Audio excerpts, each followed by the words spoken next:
Welcome to the deep dive. Yeah. We're here to make complex clinical guidelines, well, clearer and more actionable. Exactly. Today, we're tackling a really major public health issue, sexually transmitted infections, or STIs. Mm-hmm. I mean, the scale is just huge when you look at the numbers. Right. We're talking nearly $16 billion annually in the U.S. alone. That's staggering.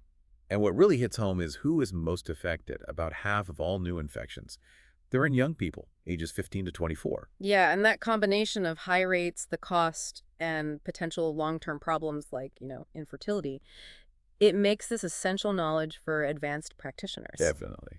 So our mission today is basically to boil down the key pharmacotherapy guidelines, mostly from the CDC, for managing common STIs. Right. We want to get past just reading dense tables and really focus on the core drug regimens, how they work, and the critical decision points you face in practice. Okay, so cutting straight to the actionable stuff. And for any STI treatment, there are two main goals, aren't there? Always. First, you have to eradicate the bug, the organism causing it. Get rid of it. And second, prevent complications down the line and stop it from spreading further. Makes sense. And I'd almost add a third goal, maybe unstated, which is ensuring patient compliance and education. That's huge, especially with antibiotic resistance being such a growing problem. Ah, good point. That resistance theme will likely pop up again. It definitely will. Okay, so where do we start? Let's kick off with the most common bacterial one in the U.S., chlamydia. Right, chlamydia, caused by Chlamydia trachomatis. It's a bit unique. It's an obligate intracellular parasite. Meaning it needs a host cell. Exactly. It has to get inside a host cell to replicate. So it kind of shares properties with viruses, even though we treat it like bacteria. And that's why it's often called a silent infection. Precisely. Most people, they don't have any symptoms at all. But if they do have symptoms, what might we see? Well, in women, you might see mucopurulent cervicitis. The big worry, though, is it progressing to PID, Pelvic Inflammatory Disease. In men, it's typically that thin, clear discharge from the urethra, maybe some pain with urination, dysuria. And because it's so often silent, screening becomes really important. Crucial. The recommendation is yearly screening for all sexually active women under 25. And older women, too. Yes, older women if they have new or multiple sex partners. You just have to look for it. And finding it's pretty reliable these days with the NAAT test, right? Nucleic Acid Amplification Test. Absolutely. NAAT is the gold standard. You can use urine samples, vaginal swabs. It's very accurate. So you get that positive NAAT result. Now comes the treatment decision. It seems to boil down to azithromycin versus doxycycline. That's the main fork in the road, yes. The sources lay out the regimens, but what's the biggest factor driving that choice?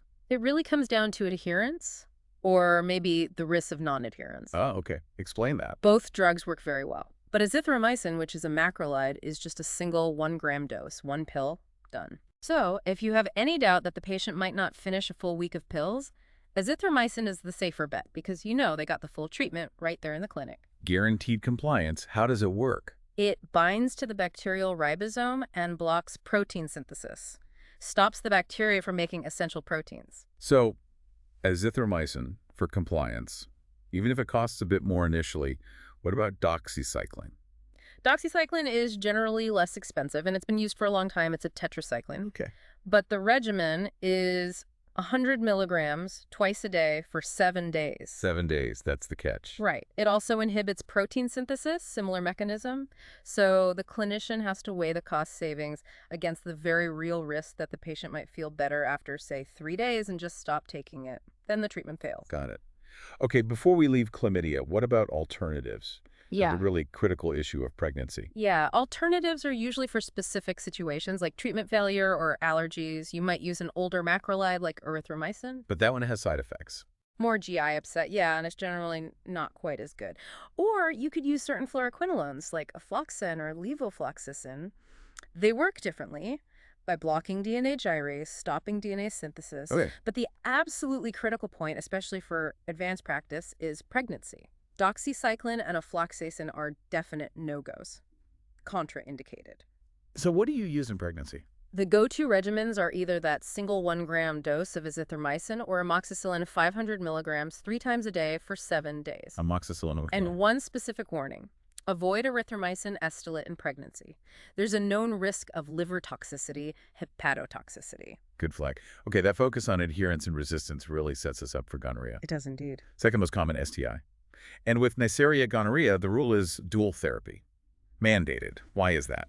Two big reasons. First, co-infection. Patients with gonorrhea very often also have chlamydia, so you treat for both anyway, just to be safe. Makes sense. Treat both usual suspects. But the second reason is even more critical now. Antimicrobial resistance. And gonorrhea is, frankly, getting really good at resisting antibiotics. So you need a two-pronged attack. Exactly. You have to hit it with two different drugs using different mechanisms of action to make sure you actually kill it. Diagnosis is still NAAT primarily. Yes, NAAT is standard. Though if you suspect resistance, you might need a culture so you can actually test the bug susceptibility. It just takes longer to get results back. Right. So given this resistance threat, what's the current mandatory dual regimen for uncomplicated cases like cervix, urethra, rectum? The first-line combo is Ceftriaxone, 250 milligrams as a single shot, AM. Intramuscular. TLUS azithromycin, 1 gram, taken orally, also as a single dose. So both are single doses, just different routes. Correct. The Ceftriaxone gives you really high sustained drug levels, which is important, and using azithromycin as the second drug keeps it simple, aligns with the chlamydia single-dose strategy, too. I notice a really important point in the sources about how quickly things are changing here. Syphilis, an oral cephalosporin, it's basically not recommended first line anymore. That's a huge takeaway for practice, absolutely vital. The bacteria have just developed too much resistance to it. Wow. The minimum inhibitory concentrations, the MICs for Syphilis against gonorrhea, have been creeping up steadily. So yeah, it's been pushed off the top spot. It really shows why you have to keep up with current guidelines. Constant vigilance needed. Okay, so if someone gets this recommended Ceftriaxone plus azithromycin therapy, do they need a follow-up test to confirm cure? Generally, no. Not for uncomplicated cases treated with the recommended regimen. Unless Unless their symptoms don't go away. But even then, the most likely reason isn't that the drugs failed. It's usually reinfection. So they got it again quickly. Exactly. Which brings us back to the crucial need for partner notification and talking about safer sex practices. Education is key. Okay, let's shift gears to syphilis, caused by that spirocharid Treponema pallidum. Here, it feels like we move away from complex choices and rely heavily on one main drug, penicillin. Penicillin is the absolute cornerstone for syphilis, yes. Can you quickly remind us of the stages? Sure. It progresses over time if untreated. Primary syphilis usually starts with a painless sore called a chancre about 3 weeks after exposure. Okay. Then comes secondary syphilis, which is more systemic, maybe a low fever, feeling unwell, headache, and often a characteristic rash, sometimes on the palms and soles. Right, the rash. And then there's latent syphilis, where there are no outward symptoms, but the infection is still there and can be detected with blood tests. Diagnosis seems a bit more complicated here with all those different tests, VDRL, RPR, FTA, ABS. How do we make sense of that? Yeah, it can seem like alphabet soup, but it's logical. You need a combination of tests. Okay. You start with a non-troponemal test, like VDRL or RPR. These detect antibodies that are present during active infection, but they aren't specific only to syphilis. So they show if there's likely an infection. Kind of, yeah. They show disease activity. Then you confirm with a troponemal test, like FTA, ABS, or MHATP. These detect antibodies that are specific to the syphilis bacteria. So non-troponemal first, then troponemal to confirm. Generally, yes. And here's the really critical part for monitoring. You only use the non-troponemal test titers, the VDRL or RPR levels, to see if the treatment worked. Wait, why not the treponemal tests? They sound more specific. They are specific, but the catch is they often stay positive for life even after successful treatment. They just show you've been exposed at some point. Okay, so they don't reflect current activity. Exactly. Only the non-troponemal titers reliably drop after treatment, showing the infection is clearing. And if you suspect neurosyphilis, then you also need to analyze the cerebrospinal fluid, the CSF. Got it. Let's talk about that cornerstone treatment, penicillin G. Why is it still the undisputed champ for all stages? It's just consistently effective. Penicillin G is bactericidal. It kills the bacteria directly by messing up their ability to build their cell walls. How does it do that? It basically binds to enzymes the bacteria need to create crosslinks in the cell wall structure, so the wall becomes unstable and breaks down. And the specific type of penicillin G and the dosing depends on the stage. Correct. For primary and secondary syphilis, for instance, we use a long-acting form called penicillin G benzathine. The stage dictates the preparation, the dose, and how long the treatment lasts, but it's always penicillin G at the core. And because it's so effective at killing the spirochetes, practitioners need to be ready for something potentially scary, the Jerisch-Herxheimer reaction. Yes, absolutely. JH reaction. It can be alarming for the patient and for the clinician if they're not expecting it. What is it exactly? It's an acute reaction fever, chills, headache, muscle aches, sometimes worsening of the rash, usually happening within the first 24 hours after starting treatment. Why does it happen? The theory is it's caused by a massive release of inflammatory substances like toxins from the syphilis bacteria as they die off rapidly from the penicillin. So it's actually a sign the treatment is working but feels awful. Pretty much. It usually resolves on its own within a day or so. Sometimes giving NSAIDs like ibuprofen beforehand might help lessen the symptoms. Okay. And finally, for syphilis, when is penicillin basically the only option, even if a patient says they're allergic? Two absolutely critical situations: pregnancy and neurosyphilis. Non-negotiable. Non-negotiable. Penicillin is the only treatment proven effective in these cases. If a pregnant patient has a confirmed penicillin allergy, they must undergo desensitization and then be treated with penicillin G. Wow. Desensitization. Yeah. Okay. And for non-pregnant patients with a real allergy? Then you can use alternatives like Doxycycline or tetracycline. But the treatment courses are much longer, usually 2 weeks for early latent syphilis and potentially 4 weeks for later stages. Right, much longer than the penicillin regimens. Mm. Okay, let's switch from bacteria to viruses now. Genital Herpes Simplex Virus, HSV. Okay.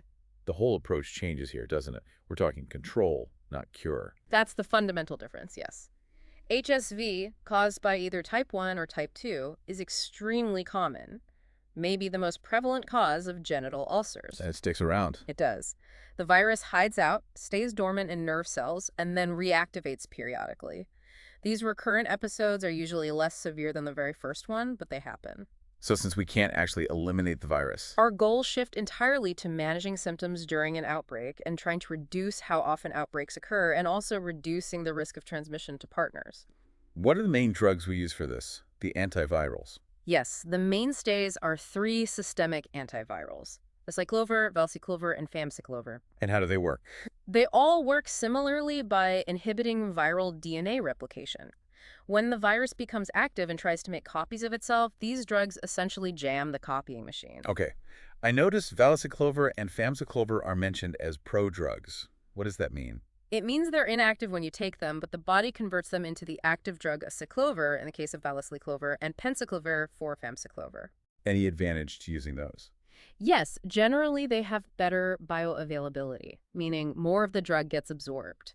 This often allows for less frequent dosing compared to standard Acyclovir, which can be a big plus for patients. Makes sense. So how do we decide which regimen to use? The sources seem to outline 3 main scenarios or tiers of treatment. That's a good way to think about it. 3 tiers based on the clinical situation. Okay, walk us through them. Tier 1. Tier 1 is for the first clinical episode. This is usually the most severe, so treatment is longer, typically 7 to 10 days. An example would be Valciclovir 1 gram twice daily. Got it. Longer duration for the first time. What's Tier 2? Tier 2 is episodic therapy for recurrent outbreaks. Here, the treatment is much shorter, maybe 1 to 5 days. Shorter course. Yes, but the key is timing. The patient needs to start the medication ideally during the prodrome, that tingling or itching they feel before lesions appear, or at the absolute latest, within 1 day of the lesion showing up. So acting fast is critical for episodic treatment. Absolutely. An example regimen might be Valciclovir 500 milligrams twice daily for just 3 days. It shortens the duration and severity if started early. Okay. And the third tier, for people with frequent outbreaks. That's suppressive therapy. This is for patients who have really frequent recurrences, say more than 6 episodes a year. So taking medication every day. Exactly. It's a daily regimen, like Acyclovir 400 milligrams twice daily, or maybe Valciclovir 500 milligram or 1 gram once daily. And does it work well? It can be very effective, often reducing the frequency of outbreaks by 75% or even more. It significantly improves quality of life, but it's important patients understand it doesn't completely eliminate the risk of transmission, as there can still be some asymptomatic viral shedding. Right. Important counseling point. Okay, let's wrap up with 2 other important conditions where quick decisions matter. Pelvic Inflammatory Disease, PID, and Human Papillomavirus, HPV. Okay. Starting with PID. We know it's often caused by multiple microbes ascending into the upper genital tract. Correct. Often polymicrobial, meaning multiple bugs are involved. And gonorrhea and trachomatis are very common culprits, but others can play a role too. And the big goal with PID treatment is preserving future fertility and reproductive health. Critical goal. The first big decision for the practitioner seems to be, can we treat this outpatient, or does the patient need to be hospitalized? That's the immediate assessment, yes. Certain criteria automatically mean inpatient treatment. Like what? You absolutely hospitalize if you can't rule out a surgical emergency like appendicitis or an ectopic pregnancy. Also, if the patient is pregnant, if they're severely ill, high fever, nausea, vomiting, if there's evidence of a tubo-ovarian abscess, Okay. or if they simply can't tolerate or follow an oral outpatient regimen. Makes sense. So if the PID is judged mild to moderate and none of those red flags are present, what does outpatient treatment usually involve? It's always a multi-drug regimen because of the polymicrobial nature. Typically, it starts with a single IM shot of Ceftriaxone. For that fast, high concentration. Exactly, followed by a course of oral Doxycycline. And sometimes metronidazole is added to cover potential anaerobic bacteria as well. And if they do need hospitalization, the IV regimens. Right. For severe cases needing parenteral therapy, you'd use IV combinations. Examples include IV cefotatin or cefoxitin plus doxycycline, which might be IV initially then switch to oral, or maybe IV clindamycin plus gentamicin, broader coverage for sicker patients. Got it. Okay, last topic. HPV, human papillomavirus, the cause of genital warts. What's the single most important thing to understand about treating HPV? The absolute key takeaway is that no treatment eradicates the HPV virus itself, period. So like herpes, we're not curing the underlying infection. Correct. The goal of treatment is solely to remove the visible symptomatic warts. These are usually caused by low-risk HPV types like 6 and 11. And the concern is more about the high-risk types. Yes, types like 16 and 18 are the ones strongly linked to cervical dysplasia and cancer, as well as other anogenital cancers. Warts themselves are generally benign, though bothersome. So if the goal is just wart removal, what are the options? How are they categorized? We usually divide them into patient-applied versus provider-applied treatments. Okay. What can patients use themselves? Options include things like Podophylax solution or gel or imiquimod cream. These require the patient to apply them correctly over several weeks. And what can the provider apply in the office? These are often stronger agents, podophyllin resin, which is different from Podophylax, or chemical treatments like trichloroacetic acid, TCA, or bichloroacetic acid, BCA. Cryotherapy, freezing, and surgical removal are also options. You mentioned TCA, BCA. Any specific reason? Yes, importantly, TCA and BCA are considered safe to use for wart removal during pregnancy, which isn't true for some of the other treatments like Podophylax or imiquimod.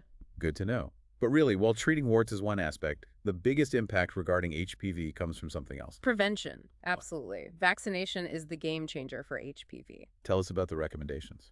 HPV vaccination is routinely recommended for adolescents, typically starting around age 11 or 12 up through age 26. But it's expanded recently, hasn't it? Yes, and this is key for practitioners. Vaccination can now be considered for adults aged 27 through 45 based on a shared decision-making process between the patient and provider. So discussing it even with older adults in that range. Definitely. Given how common HPV is, expanding that prevention window is a major public health advance. Preventing infection in the first place is far better than just treating warts or monitoring for cancer later. Okay, that's a great place to land. We've covered a lot of ground, from bacterial infections needing careful adherence and dual therapy, to viruses where control and prevention are key. So just to quickly recap the big pharmacologic takeaways, gonorrhea. It needs dual therapy because of resistance. Mandatory. Ceftriaxone plus azithromycin. Syphilis.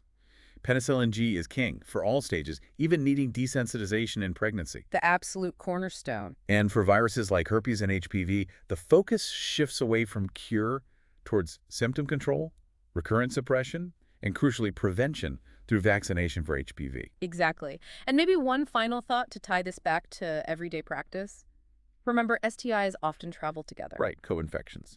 So a positive test for one, say gonorrhea or chlamydia, should always prompt you to test for others, especially syphilis and HIV, given the overlapping risk factors. Good clinical pearl. And never forget the non-drug part. Patient education, talking about partner notification, safe sex, screening those high-risk groups like adolescents, that's just as vital as picking the right antibiotic or antiviral. That holistic approach is essential. Thinking about the gonorrhea resistance discussion and the HPV vaccine expansion, it really highlights an ongoing challenge for practitioners, doesn't it? What's that? Just how closely everyone needs to monitor these evolving guidelines.